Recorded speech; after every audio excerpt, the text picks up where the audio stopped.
Assalamualaikum warahmatullahi wabarakatuh. Waalaikumsalam warahmatullahi wabarakatuh. Alhamdulillahi wahdah, sadaqa wa'dah, wa nasara 'abdah, wa a'azza jundah. Wassalatu wassalamu ala man la nabiyya ba'dah, wa ala alihi wa sahbihi wa mawalah. La hawla wa la quwwata illa billah, amma ba'du. Saudara-saudara kaum muslimin rahimakumullah. Seperti kita maklum bahwa Allah Subhanahu wa taala menciptakan manusia dan jin untuk melaksanakan ibadah kepadanya. Manusia yang ingkar terhadap perintah ini dinamakan dengan orang-orang kafir. Sedangkan jin yang mengingkari perintah ini dinamakan dengan setan atau syaitan dalam bahasa Qur'annya. Kemudian dalam perkembangannya, jin-jin yang kafir yang dinamakan setan ini bersekongkol dan menjadi bala tentaranya iblis untuk menggelincirkan manusia dengan berbagai macam cara dan jalan dari hal-hal yang diridhoi oleh Allah Subhanahu wa taala. Adapun yang namanya iblis pada hakikatnya cuma satu saja, yaitu yang ingkar kepada perintah Allah untuk sujud kepada Nabi Adam alaihi salam. Iblis inilah kemudian yang menjadi sesepuh, raja, biang atau dedengkotnya para setan. Seluruhnya akan tunduk kepada komando iblis, akan taat dan setia kepada perintah iblis untuk mencari teman yang sebanyak-banyaknya guna menemani mereka di neraka nanti. Maka mereka pun melakukan satu proklamasi yang bisa kita baca dalam surah Al-A'raf ayat 16 dan 17, di mana iblis dengan tegas menyatakan, qala fabima aghwaytani la aq'udanna lahum siratakal mustaqim. Wahai Allah, kata iblis, dari sebab engkau telah menghukum saya, dari sebab engkau telah mengusir saya dari surga, maka saya berjanji akan menipu, akan menggelincirkan mereka, Adam dan keturunannya, dari jalanmu yang lurus. Apa jalan yang lurus? Tidak lain Islam ini.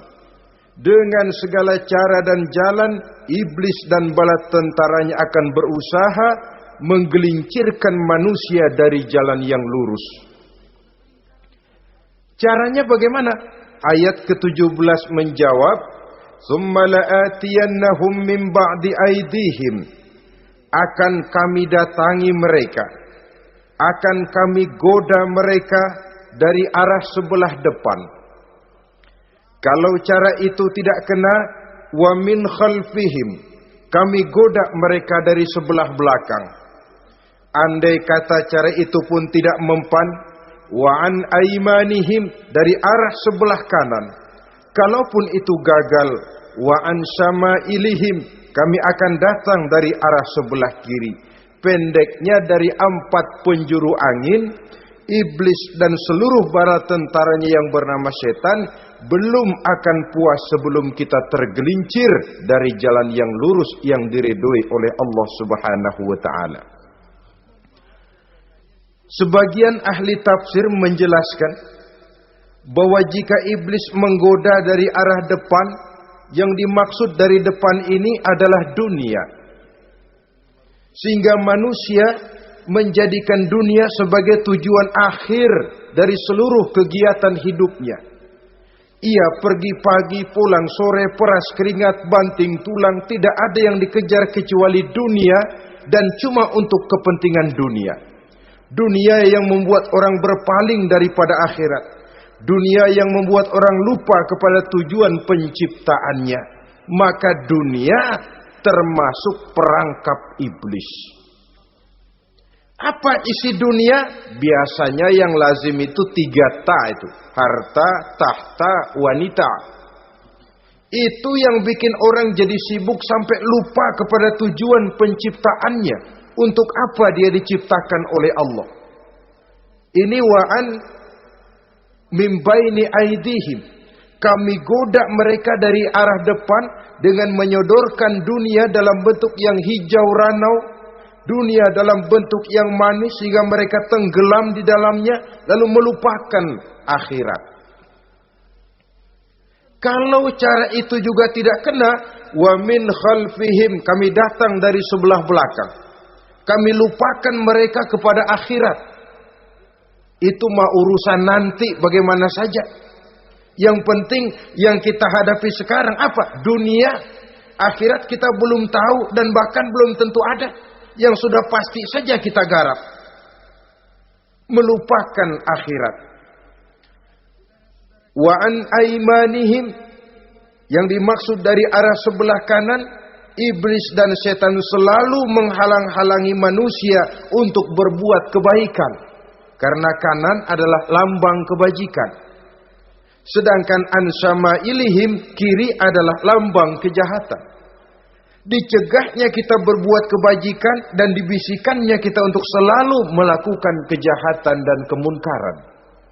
Wala tajidu aktsarahum syakirin, dan akan kamu dapati sedikit sekali di antara manusia yang bersyukur atas nikmat yang telah engkau berikan kepada mereka. Ditanamkan rasa ingkar kepada nikmat. Jika kita tidak kufur iman, dibuatnya kufur nikmat. Mengeluh padahal hidup sudah serba cukup, merasa masih sangat kurang padahal orang lain sudah titik air liurnya melihat keadaan kita. Sedikit sekali di antara mereka yang pandai bersyukur kepada nikmat yang telah engkau berikan itu, ya Allah. Jadi untuk ingkar nikmat, bisikan selalu datang dari iblis. Coba lihat itu, temanmu yang tidak pernah sholat, rezekinya lancar, kamu berhenti saja sholat.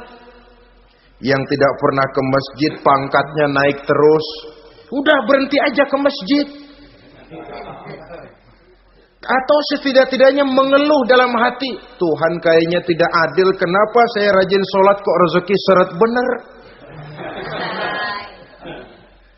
Padahal pada dasarnya kalau kita mau berpikir dalam bentuk yang paling mendasar, Allah selalu memberikan yang terbaik untuk kita.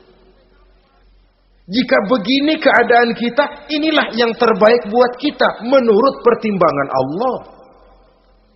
Jika kita menuntut lebih lagi, mungkin dengan keadaan yang lebih itu kita bisa tergelincir. Dan Allah lebih tahu itu. Sebagai pencipta manusia, Allah lebih tahu tentang kemungkinan-kemungkinan yang bisa didapat dan dicapai oleh manusia. Bahasa ringannya, rezeki lu segini aja deh, lu jadi rajin sholat. Kalau rezeki lu melebihan jadi orang kaya dikit, nanti ngelihat masjid minggir. Allah selalu memberikan yang terbaik kepada kita. Saudara-saudara kaum muslimin, adapun iblis dan setan sudah menyadari betul bahwa iblis dan setan tempatnya di akhirat nanti jelas neraka. Itu mereka sudah sadari betul. Maka yang mereka kepengen sekarang, bagaimana mencari teman sebanyak-banyaknya untuk menemani mereka di neraka nanti. Nah inilah yang menyebabkan mereka berjibaku betul. Bahkan ada satu riwayat itu, ada waktu-waktu tertentu di mana para setan ini laporan kepada iblis. Kalau ada yang laporan gagal, bukan main marahnya si iblis ini selaku komandan. Kata setan, Pak, saya gagal menggoda si fulan karena imannya kuat. Goblok kamu. Dengan apa kamu goda dia? Dengan kedudukan. Dia tidak mau. tempuh dengan jalan lain, barangkali dengan harta. Kalau dengan harta tidak bisa, barangkali dengan wanita. Kalau dengan wanita tidak bisa, tempuh segala macam cara. Dan mereka yang laporannya enak, artinya berhasil menggoda banyak orang-orang beriman, itu konditenya naik. Bahkan mendapat semacam piagam penghargaan sebagai kadar militan daripada iblis. Nah, mereka berusaha dengan segala macam cara mengumpulkan teman sebanyak-banyaknya. Kalau mereka sendiri sudah tahu pasti, sadar nasib saya di akhirat nanti pasti masuk neraka, diazab dan disiksa oleh Allah. Cuma saya begini ini lantaran ulahnya Nabi Adam dulu.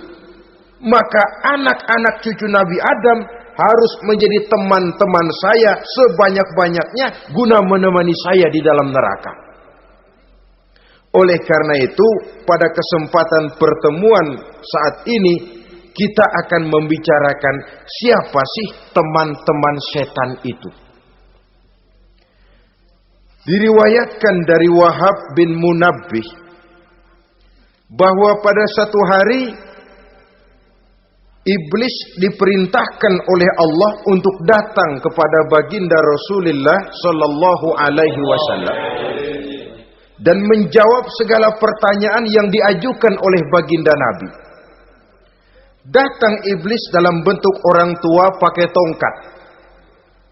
Jadi iblis itu bisa malih warna. Dia termasuk jenis makhluk halus toh. Seperti halnya jin dan malaikat, itu bisa malih warna sesuai dengan yang mereka kehendaki. Ketika datang, baginda Nabi bertanya, "Man anta?" Siapa kamu? Dia jawab, "Ana iblis." Saya iblis. Jujur. "Limadza ji'ta?" Mau apa kamu datang kemari? Kata baginda Nabi. Dijawab oleh iblis, "Innallaha amaroni an atika wa ujibaka an kulli ma sa'altani." Allah memerintahkan saya untuk datang kepadamu dan menjawab segala pertanyaan yang engkau ajukan kepada saya. Nah, atas pernyataan ini baginda Rasul kemudian bertanya dengan dua pertanyaan. Pertanyaan pertama, iblis, "Kam ikhwanuka min ummati?" Ada berapa sih teman-temanmu dari golongan umatku? Dari golongan umatku, umat Islam ini, bukan orang lain. Kalau orang kafir sih sudah jelas, itu memang CS-nya iblis. Tapi dari umatku, siapa saja yang jadi teman-teman kamu iblis? Menjadi antekmu, menjadi alatmu sejak dari dunia sampai ke neraka nanti. Atas pertanyaan ini iblis menjawab, "Teman-teman saya dari golongan umatmu ya Muhammad, asyarun, ada 10 orang. Ada 10 orang yang merupakan teman-teman iblis dari dunia sampai ke neraka." Siapa mereka? Pertama kata iblis, teman saya hakimun jair. Hakim yang curang. Hakim yang tidak adil. Ini bisa dimaklumi. Kenapa? Karena hakim diharapkan adalah produk keadilan. Sehingga orang mengatakan seorang hakim adalah seorang yang meletakkan sebelah kakinya di surga dan sebelah lagi di neraka. Kalau adil dia menghukum, kaki sebelah kanan yang akan menentukannya ke surga. Kalau licik dia menghukum, kaki sebelah kiri yang akan menjerumuskan dia ke dalam neraka. Saudara-saudara kaum muslimin rahimakumullah. Sesungguhnya dalam kehidupan, Kurangnya sandang pangan bukan satunya-satunya sebab yang membuat orang menderita. Tidak teraturnya perumahan, kurangnya lapangan kerja bukan satu-satunya yang menyebabkan rakyat menderita. Tapi lukanya rasa keadilan. Tidak tegaknya hukum sebagaimana yang diharapkan. Itu juga bisa menjadi sumber nestapa, bisa menjadi asal dari segala derita. Oleh karena itu, hakim yang tidak adil, hakim yang curang, yang menghukum tidak berdasarkan hukum, tapi berdasarkan kepentingan, berdasarkan pesan sponsor, hukum bisa dibeli, ada istilah mafia peradilan. Hakim-hakim macam ini yang akan menjadi teman-teman iblis. Dan tiap kali palu akan diketuk, iblis sudah bukan main sibuknya. Kekuasaan di tanganmu, hijau katamu, hijau yang akan berlaku, merah kau ketok, merah yang akan jadi keputusan. Orang lain tidak tahu ini kesempatan untuk jadi kaya, ini kesempatan untuk naik pangkat. Manipulir hukum tidak ada yang tahu karena orang banyak yang awam dengan hukum. Saudara-saudara kaum muslimin, kalau hukum sudah bisa dibeli, atau kalau hukum cuma untuk orang-orang kecil saja, ada kelompok-kelompok yang kebal hukum, maka akan timbullah kiamat di masyarakat, di mana yang kuat makin kuat, yang lemah selalu menjadi mangsa.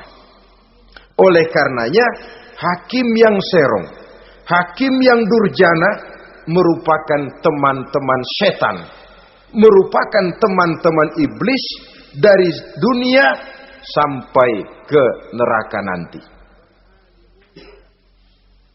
Ini yang pertama. Oleh karenanya, pada dasarnya setiap kita adalah hakim.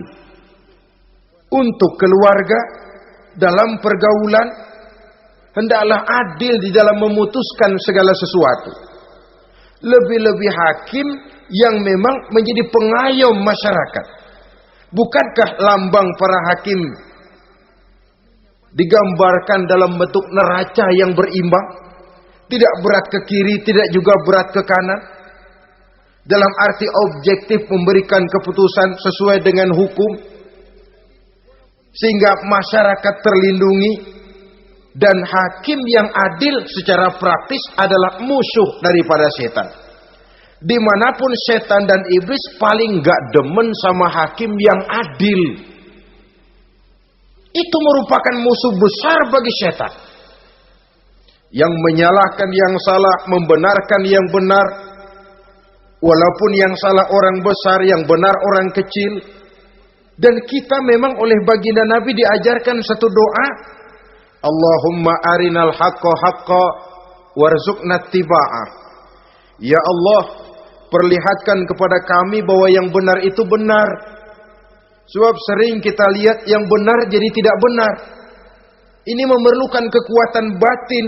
Yang benar tampakkan kepada kami kebenarannya ya Allah.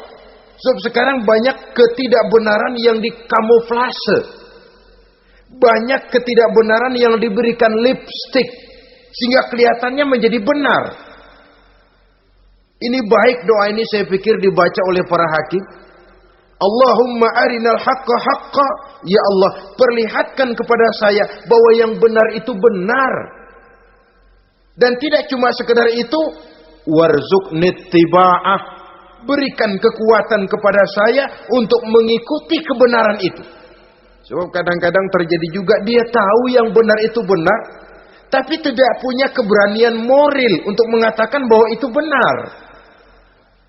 Dia tahu itu barang yang hak, tapi tidak terpanggil mengikuti yang hak. Tidak punya kekuatan moral untuk mengikutinya. Lalu doa ini pun disambung. Wa arinal batila batilan warzuqna ijtinabah. Wahai Allah, perlihatkan kepada kami bahwa yang batil adalah batil, bahwa yang salah adalah salah, bahwa yang munkar adalah munkar. Berikan kepada kami kekuatan untuk menjauhi yang munkar, yang batil, yang zalim. Saudara-saudara kaum muslimin rahimakumullah. Kita sering mencaci kaum pelacur sebagai sampah masyarakat. Tapi sadarkah kita bahwa pelacuran di bidang hukum, pelacuran di bidang intelektual, kadang-kadang pelacuran di bidang agama, dalam arti menjual ayat untuk membela yang salah dan menekan yang benar, ini juga tidak kalah bahayanya dengan prostitusi, pelacur-pelacur yang kita anggap sebagai sampah daripada kehidupan masyarakat itu. Oleh karenanya, maka hakim yang adil merupakan musuh utama daripada iblis dan setan. Mereka akan sibuk sekali kalau seorang hakim sudah berketetapan untuk melahirkan keputusan hukum yang seadil-adilnya. Ini yang pertama, teman setan adalah hakim yang nyeleweng, yang tidak adil.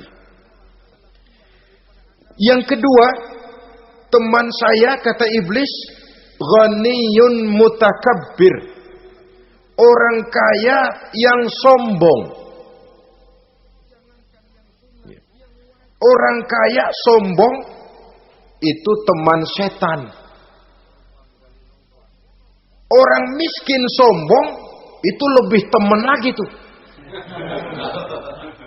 Sebab ini sudah kelewatan. Kalau orang kaya sombong barangkali masih lumayan lah, memang kaya. Tapi kalau sudah miskin sombong, minta ampun.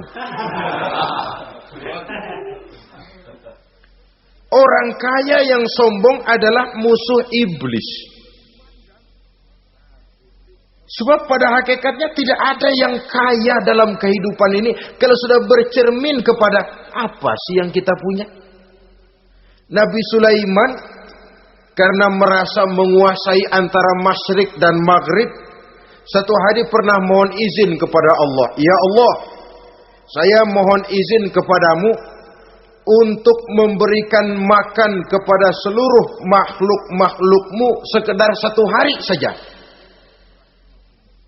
Baik. Satu hari Nabi Sulaiman mau menjamin menanggung makannya semua makhluk. Karena merasa kaya.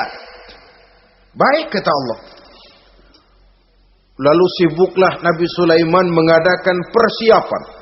Seluruh bala tentaranya, jin, binatang mengumpulkan makanan yang sebanyak-banyaknya, diatur di satu lapangan yang sangat luas.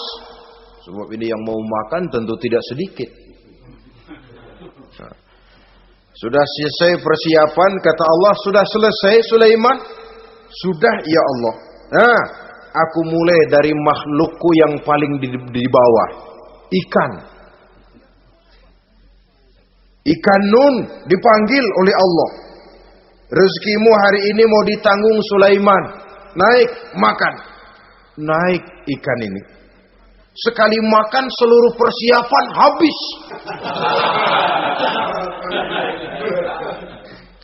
Goleng kepala Nabi Sulaiman, beliau sadar lalu sujud, maha kaya engkau ya Allah. Boro-boro nanggung makanan semua makhluk hidup sehari, ikan satu nggak keurusan. Ini baru sekali makan, bagaimana nambahnya? Jadi apa sih yang kita anggap kaya ini? Maka orang kaya yang sombong pada hakikatnya kacang yang lupa akan kulitnya.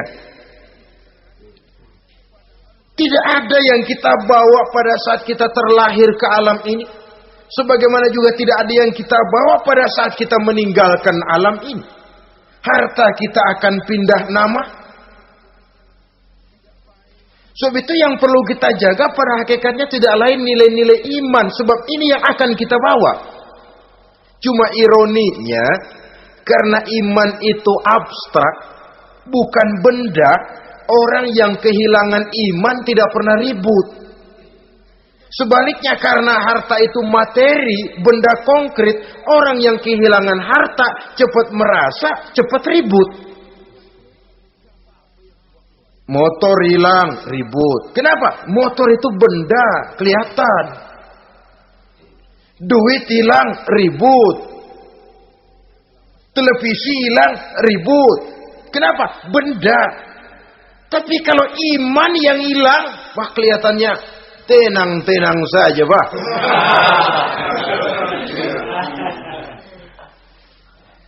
Padahal ini usaha iblis bagaimana orang kehilangan iman, menjadi kafir, masuk grup dia untuk menemani dia di dalam neraka nanti. Dia gelincirkan iman kita, dan kita sering tanpa terasa telah mengalami pergeseran nilai-nilai iman kalau tidak tergusur sama sekali. Cuma saya katakan tadi, oleh karena iman ini bukan benda, orang yang kehilangan iman kurang begitu merasa. Padahal ini yang paling berharga.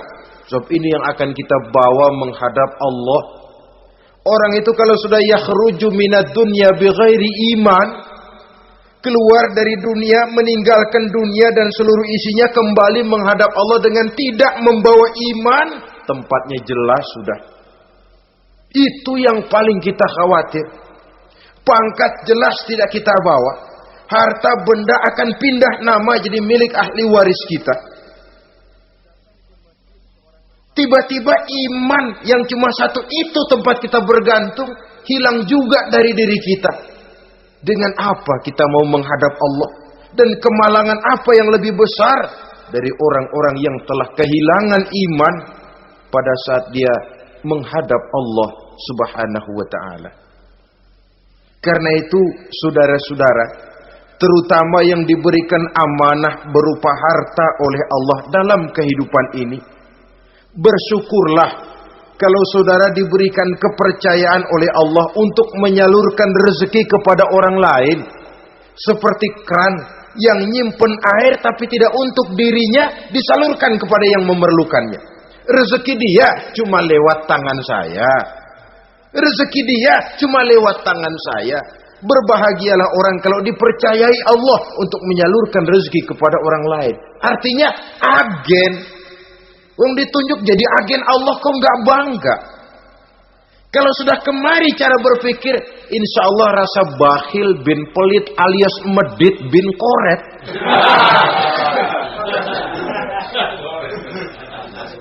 Itu insya Allah nggak ada.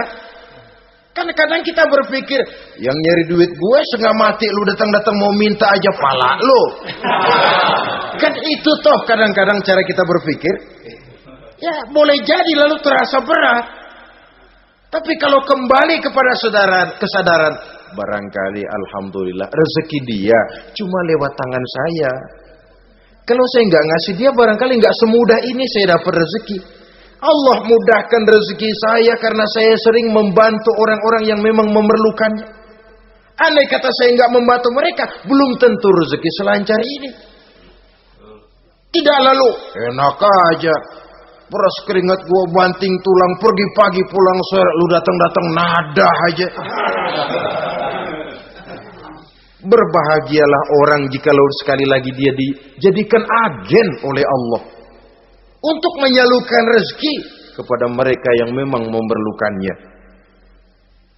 Kalau tidak ke arah itu kita berpikir, yang timbul bakhil. Bakhil lalu bermegah-megah dengan hartanya, timbul kesombongan. Senang lihat orang susah, lalu dia sendiri dengan hartanya cuma to show only, pameran. Lewat di kampung, senang kalau orang melotot, lihat mobilnya yang serba mengkilap, sepatunya yang serba mahal. Senang kalau, wah, semua gaya hidupnya serba jet set, wah, wah, wah. Senang betul kalau melihat orang sudah serba bengong lihat keadaan dia. Timbul takaburnya, sombongnya, ngenyek kepada yang lain. Maka orang kaya yang sombong, teman iblis, teman setan. Setan senang betul. Sebaliknya secara praktis, orang kaya yang rendah hati adalah musuh iblis. Saudara-saudara kaum muslimin rahimakumullah. Lain memang. Kalau kita diberikan ilmu di akhirat nanti, pertanyaan cuma satu, ilmumu kau amalkan untuk apa? Kalau kita diberikan umur panjang, pertanyaan akhirat satu saja. Umurmu kau habiskan di mana? Tapi kalau sudah harta diberikan kepada kita, pertanyaan akhirat dua. Min aina iktasabahu wa fima anfaqahu. Hartamu kau dapat dari mana? Kau belanjakan kemana? Depan belakang ditanya. Yang ketiga, teman iblis itu tajirun khain. Pedagang yang berkhianat. Baik kepada sesama teman pedagangnya, karena ingin lebih maju dari yang lain. Terjadi persaingan yang tidak sehat di berbagai bidang bisnis. Ataupun kepada para pembelinya. Dengan mengatakan barang yang baik adalah barang yang tidak baik menjadi baik. Sebab pada dasarnya apabila kaum pengusaha sudah berkhianat akan timbul kegoncangan ekonomi. Dan kegoncangan ekonomi dampaknya adalah melahirkan kelas-kelas kemiskinan. Kemiskinan merupakan satu perangkap iblis. Biasanya orang kalau udah melarat udah dekat banget sama kafir. Kalau tidak dilatar belakangi oleh nilai iman yang kuat. Udah melarat, udah dekat benar dah sama kafir. Apalagi iblis ini menggodanya. Pandai dia. Kepada orang miskin dia datang dengan bujukan materi. Kepada yang cukup hartanya dia datang dengan bisikan lain. Pendeknya iblis dan setan itu kalau ibarat tukang joget, dia ngerti betul irama kendang.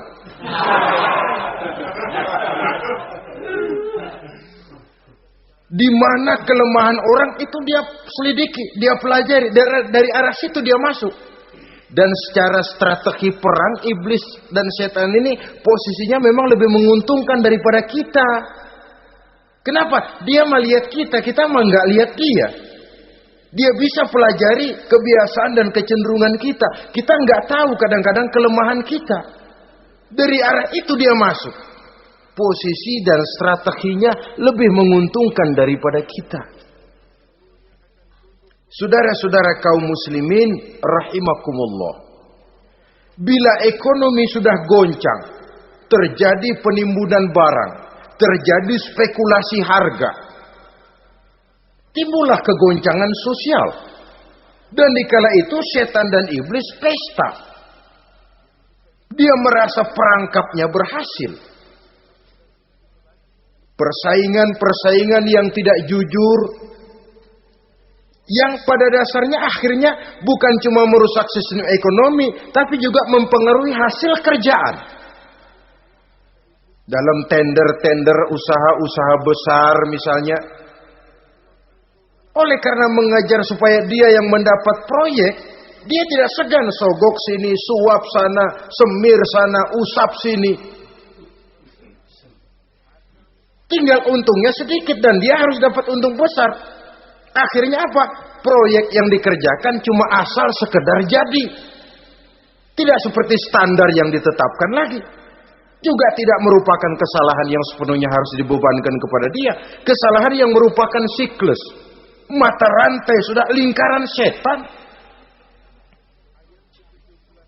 Itulah sebabnya sering saya ungkapkan kalau manusia sudah jadi teman setan, lebih buas daripada bajing. Karena bajing cuma makan kelapa, tapi bajingan udah apa saja dimakan.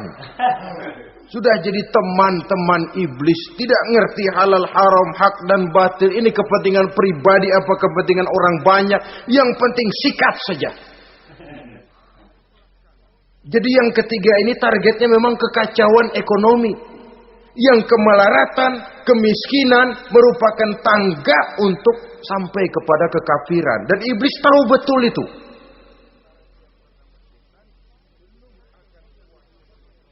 Lain misalnya contoh yang diberikan oleh Rasul. Rasul kan pernah dagang di kala remaja itu. Membawa dagangannya Siti Khadijah.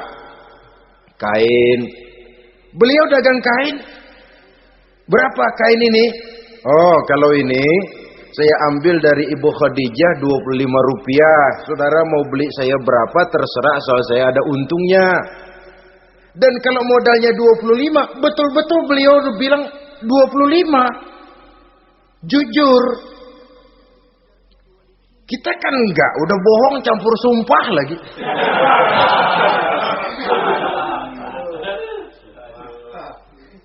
Ini yang ketiga.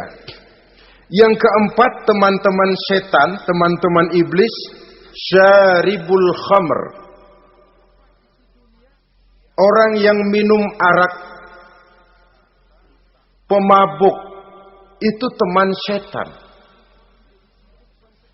Bahkan divonis tidak beriman orang yang pada saat meninggal dunia di dalam perutnya itu masih ada khamr. Tidak beriman divonis.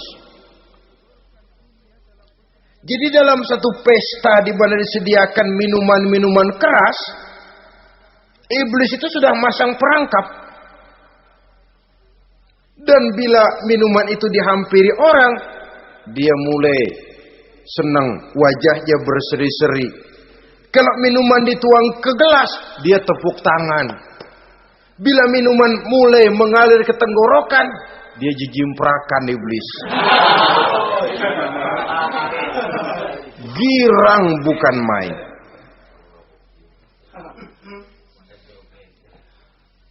Saudara-saudara kaum muslimin rahimakumullah.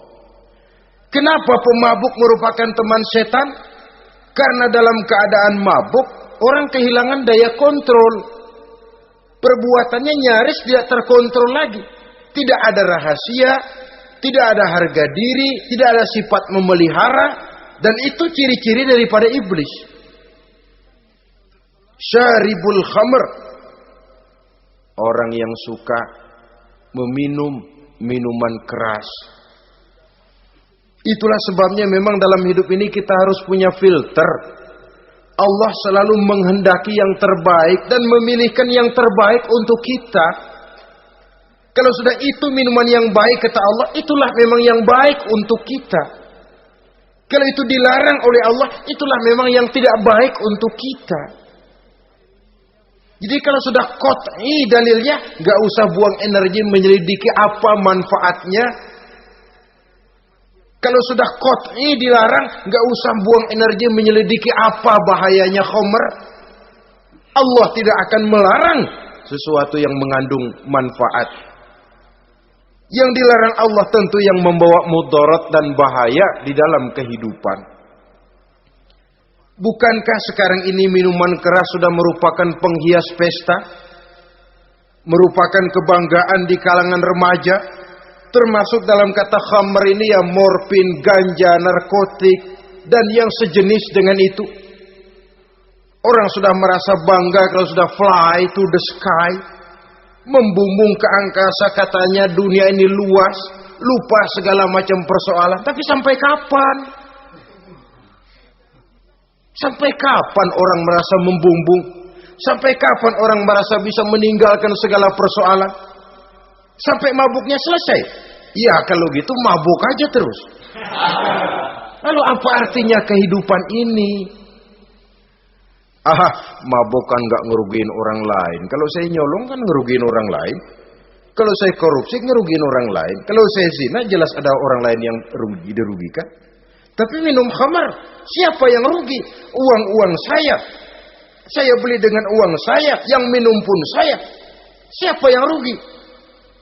Saudara, ini pemikiran sepihak namanya. Pertama jelas merugikan diri sendiri. Kesehatan terganggu, pertumbuhan IQ, ya, daya pikir jadi jumud bin beku. Tidak ada idealisme ke arah depan. Yang ada ya, yang dipikirkan ya, yang di depan hidungnya saja. Dan konon itu pada mulanya memang orang kan sifatnya cuma ingin tahu. Nyobain ketagihan. Ya kalau orang tuanya masuk golongan have, mampu. Kalau orang tuanya termasuk ekonomi lemah, sedangkan kecanduan hal yang tidak bisa ditangguhkan.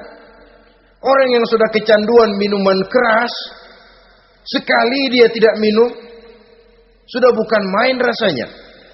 Orang yang sudah biasa minum ganja, morfin, narkotik, satu kali dia tidak bertemu itu, sudah nggak keruan rasa. Orang tuanya tidak mampu, kenapa lalu nggak ngelamun yang negatif? Ya kalau dia keluarga have, orang tuanya masih ngelarang, dia bisa jual hal lain di rumahnya yang ada harganya. Tip deka itu, video kah itu, mobil kah digade dulu. Kalau di kampung, anak-anak muda yang menengah ke bawah, kenapa enggak ayam orang disamber?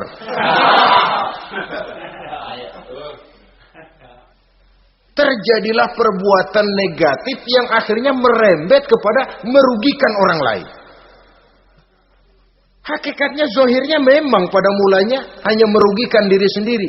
Tapi lambat laun akan merembet juga kepada merugikan orang lain.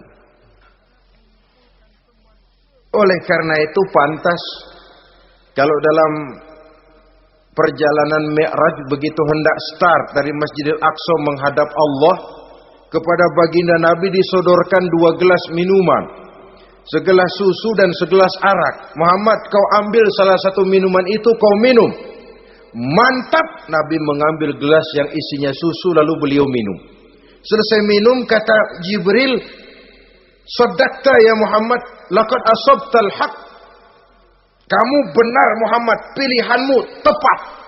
Kenapa? Untung saja susu yang kamu minum. Kalau arak yang kamu ambil, kamu pilih dan kamu minum, pasti umatmu bakal pada jadi umat teler semua nanti. Wong Nabi milih susu saja umatnya masih banyak yang teler. Apalagi kalau beliau memilih khamr waktu itu. Tapi ini sekedar simbol bahwa begitulah kita dalam hidup. Saudara, kalau di depan kita ditaruh segelas jamu, segelas sirup, kira-kira pilih mana? Jamu. Sirup apa jamu? Jamu. Orang yang berpikir panjang ke depan, dia bakal pilih jamu. Memang pahit, getir, nggak enak, tapi besok pagi badan enteng, kerja semangat, berpikir cerdas, gairah ada. Orang yang pikirannya pendek, ngapain jamu getir nih, sirup nih, manis ini. Dia minum, bukan main manisnya, besok pagi bibir pada jontor. Begitulah dalam kehidupan ini. Maka hendaknya kita berusaha dengan sekuat kemampuan untuk menghindarkan diri dari minuman keras dan pengaruh-pengaruhnya. Yang kelima, teman iblis itu al-qattat, tukang-tukang fitnah. Itu suling iblis itu, trompet setan. Sebab apa? Benar kalau Quran mengatakan, Nabi mengatakan al-fitnatu asyaddu minal qatli. Fitnah lebih bahaya dari pembunuhan. Sebab apa? Pembunuhan membunuh orang secara langsung. Fitnah membunuh orang pelan-pelan. Kalau mati mendingan cepat daripada pelan-pelan. Pelan-pelan mati, cepat mati enakan cepat, nggak ngerasain sakit. Fitnah membunuh orang pelan-pelan. Nama baik orang hancur, dicoreng-moreng di tengah masyarakat. Maka tukang-tukang fitnah, teman-teman setan dari dunia sampai ke neraka nanti. Karena fitnah lebih bahaya daripada pembunuhan. Mengada-ada yang tidak ada diada-adakan, fitnah. Melebih-lebih, berita semeter jadi 3 meter, yang 2 meter. Ya kalau positif, kalau negatif, fitnah. Memang orang bilang kalau kita nitip duit jangan harap lebih, kurang bisa. Tapi kalau nitip omongan jangan harap kurang, pas saja sudah untung itu. Biasanya lebih, namanya omongan. 1 meter jadi 2 meter, 2 meter jadi 3 meter. Itu sifat dari yang namanya omongan. Kita kirim uang, udah gak bakalan lebih dah. Ini nitip uang sama saya 50.000, tambahin 10.000, langka yang berpikir begitu. Kurang malah bisa. Enak aja nitip, gua kan kemarin pakai ongkos. Hitung transport misalnya. Tapi kalau sudah nitip omongan, pas saja sudah untung loh. Biasanya malah lebih. Fitnah pernah melanda Nabi Zakaria. Fitnah pernah melanda Habil dan Qabil. Fitnah pernah melanda Nabi Ibrahim. Fitnah bahkan pernah melanda kehidupan baginda Rasulullah sallallahu alaihi wasallam. Dalam peristiwa yang lazim kita kenal dengan hadisul ifki, bagaimana gosip pun sempat mengguncang rumah tangga kehidupan baginda Nabi. Sehingga pantas kalau beliau sendiri mengatakan al-fitnatu asyaddu minal qatli. Fitnah itu lebih bahaya daripada pembunuhan, karena fitnah membunuh orang secara pelan-pelan. Saudara-saudara kaum muslimin rahimakumullah. Lidah tidak bertulang. Shaghirul jirmi azimul jurmi. Kecil bentuknya tapi besar akibatnya. Kalau kita luka karena silet 2-3 hari boleh sembuh. Tapi luka karena lidah seumur hidup kita ingat. Asal lihat orangnya ingat nih, dia nih yang ngomong kagak enak banget, gua tandain dah.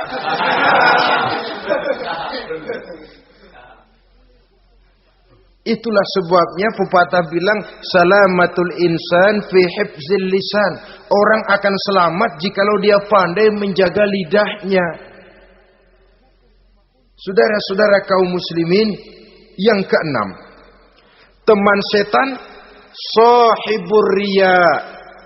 Orang yang riya, beramal cuma to show only, supaya ingin dipuji orang, ingin dilihat orang, riya namanya.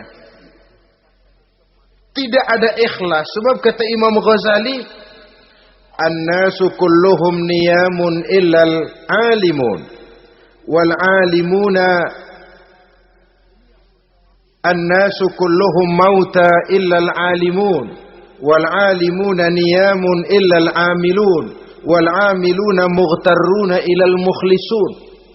Manusia itu pada hakikatnya mati kecuali orang alim. Orang alim sekalipun hidup hakikatnya adalah tidur, kecuali orang yang mengamalkan ilmunya. Dan orang yang mengamalkan ilmunya banyak yang tertipu, kecuali orang yang ikhlas. Tepat ini fatwa Imam Ghazali. Manusia hakikatnya tidur, kecuali orang yang alim. Orang yang alim walaupun hidup tapi tidur. Hidup tidur, ya nggak bisa berbuat banyak, kecuali orang yang mengamalkan ilmunya. Dan orang yang mengamalkan ilmunya banyak yang tertipu, kecuali yang ikhlas. Jadi kalau amal itu adalah jasad, ikhlas itu adalah ruh. Amal tanpa ikhlas patung. Patung tidak bisa berkembang, tidak bisa berbuat banyak, namanya patung. Itu amal tanpa ikhlas. Ini termasuk penyakit batin toh, ikhlas, riya, ujub, sum'ah, penyakit kepengen didengar orang, penyakit kepengen dilihat orang. Wah, kalau sembayangnya dilihat orang mantap betul, kayak besok mau mati. Tapi kalau sudah sembahyang nggak dilihat orang, wah kilat khusus, cepat bukan main. Riya. Ini yang menghancurkan amal ini nggak terasa. Sifat kita sendiri. Riya ini menggeragoti amal. Sebagaimana api menggeragoti kayu bakar. Yang ketujuh. Teman setan akilu malil yatim. Orang yang memakan harta anak yatim. Itu setan senang betul itu. Dia bisikan, kau kan ngurus anak yatim. Kau sudah menanamkan budi kepada mereka. Jadi wajar kalau kau ambil bagian. Mula-mula memang dalam batas yang wajar. Makin lama malah berebut sama yatimnya. Makin kesonoin, yatimnya malah nggak keduman, panitianya yang kenyang. Akilu malil yatim, orang yang memakan harta anak yatim secara zalim, ini merupakan teman setan. Sebaliknya, orang yang melindungi anak yatim, kata Nabi, seperti dua jari ini dengan aku di akhirat nanti. Dekat derajatnya dengan Rasul. Yang kedelapan, teman setan al-mutahawinu bis shalah. Orang yang nganggap enteng sholat, ngenteng-ngentengin sholat. Nanti aja dah, kalau udah tua-tuaan, sembahyang mah gampang, saban sari ada. Kalau ini nih tinju jarang-jarang. Al-mutahawin, ngenteng-ngentengin. Pada dasarnya agama itu mudah. Jangan dipersulit, tapi juga jangan dipermudah. Agama itu tidak berat. Jangan diberat-beratin, tapi juga jangan dienteng-entengin. So yang enteng kalau kita entengin, akhirnya menganggap remeh. Mulanya memang sedikit, makin lama makin banyak, makin lama makin banyak, makin bertumpuk. Apalagi kalau sadar kita sholat adalah tiang daripada agama. Bagaimana rumah akan tegak tanpa tiang yang kuat? Bagaimana agama akan tegak dalam diri seseorang kalau sholatnya dia enteng-entengi? Jangankan yang sunnah, yang wajib saja. Kadang-kadang tutup lubang gali lubang. Padahal itu merupakan tiang pokok. Rumah itu untuk kuat harus ada tiang-tiang tambahan. Tiang tambahan ini ya nawafil, ya rawatib, sholat-sholat sunnah itu. Itu untuk menjaga stabilitas temperatur batin kita kepada Allah. Al-mutahawinu bis shalah. Jadi kalau sudah masuk waktu, beduk misalnya berbunyi, azan berkumandang, iblis mulai menyebar bala tentaranya. Pasukan, siap.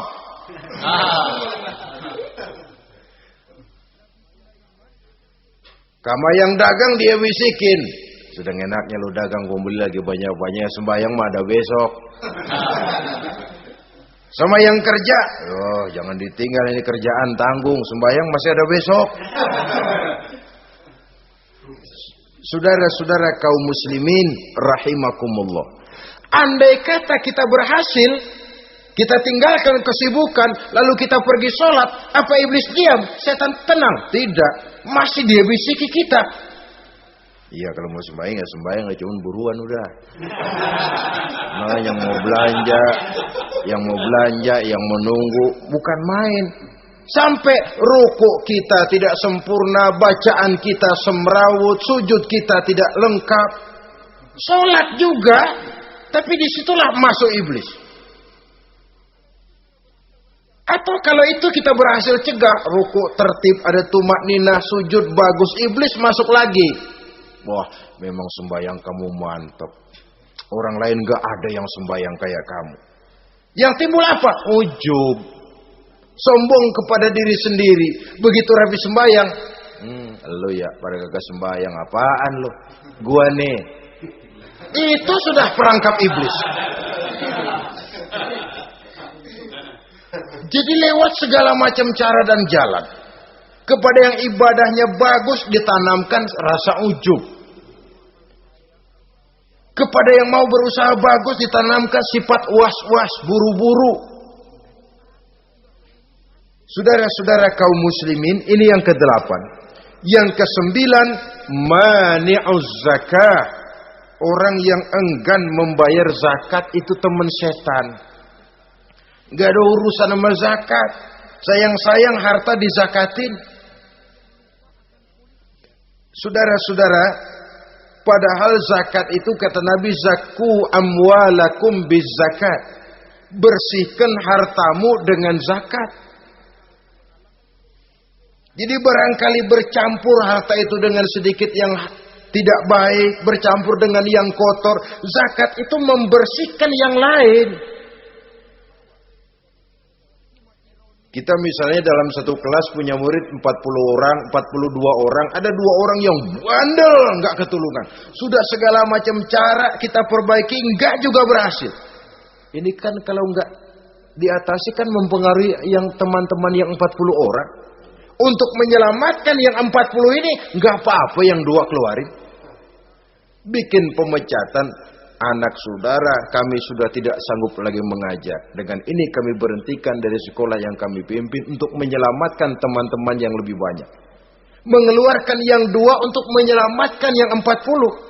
So kalau tidak ini nanti ngerembet, yang 40 ngikut jadi ngeres. Itu juga harta. Zakat untuk membersihkan yang masih tersisa. Yang terakhir yang ke-10, teman setan, musuh, teman iblis, man yutilul amal. Orang yang terlalu panjang angan-angan. Penghitung bintang di langit. Yang hidup cuma ngitung jikalau. Wiridannya cuma jikalau.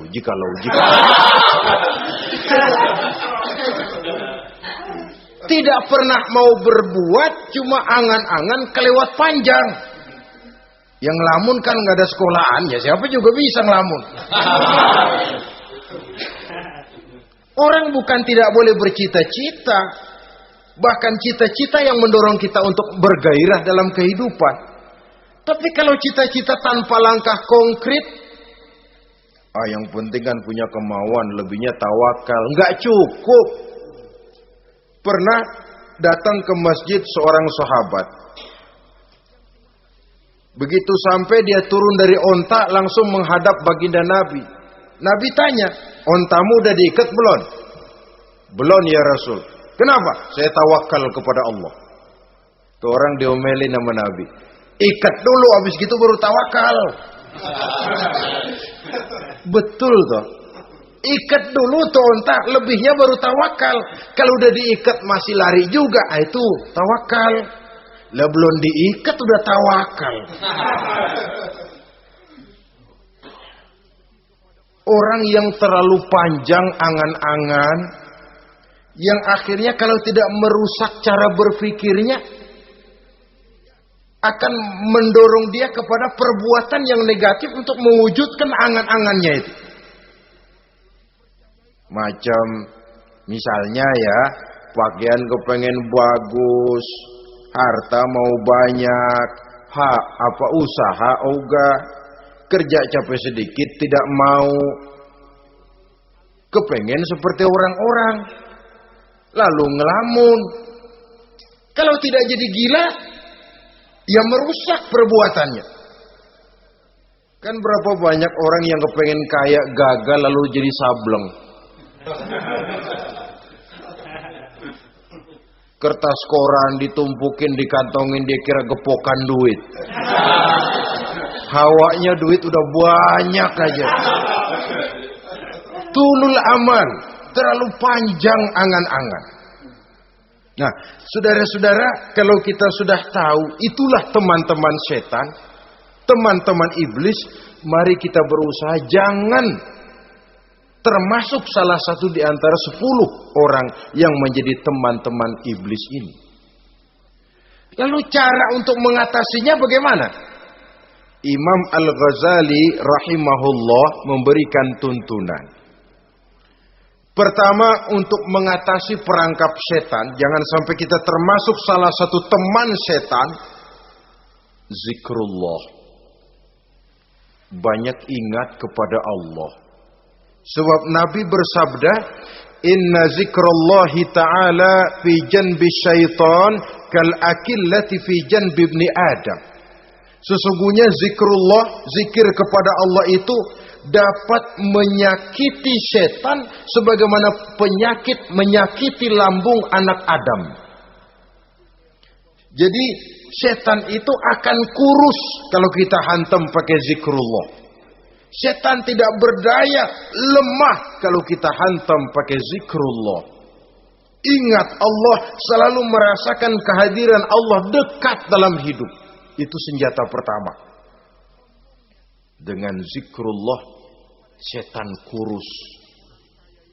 Kalau udah kurus, ya lemas, nggak berdaya ngadepin kita. Tapi kalau nafsu yang kita ikutin, kita umpanin tuh setan. Lah gemuk, begitu gemuk, makin berleluasa dia ngutak-ngatik kita. Yang kedua, jangan mendekati tempat maksiat. Sebab man hama haulal hima yusiku ayyaqafi. Orang yang main di pinggir kali ditakutin kecebur di kali. Jangan mendekati tempat yang cenderung membawa kita ke tempat maksiat. Saudara-saudara, yang ketiga, mengosongkan perut. Dalam arti rajin puasa sunnah. Kata Nabi, inna syaitan yajri min ibni adam majrad dam fadayyiku majariyahu bil ju'. Setan mengalir dalam diri manusia seperti mengalirnya darah. Maka persempit jalan setan dengan apa?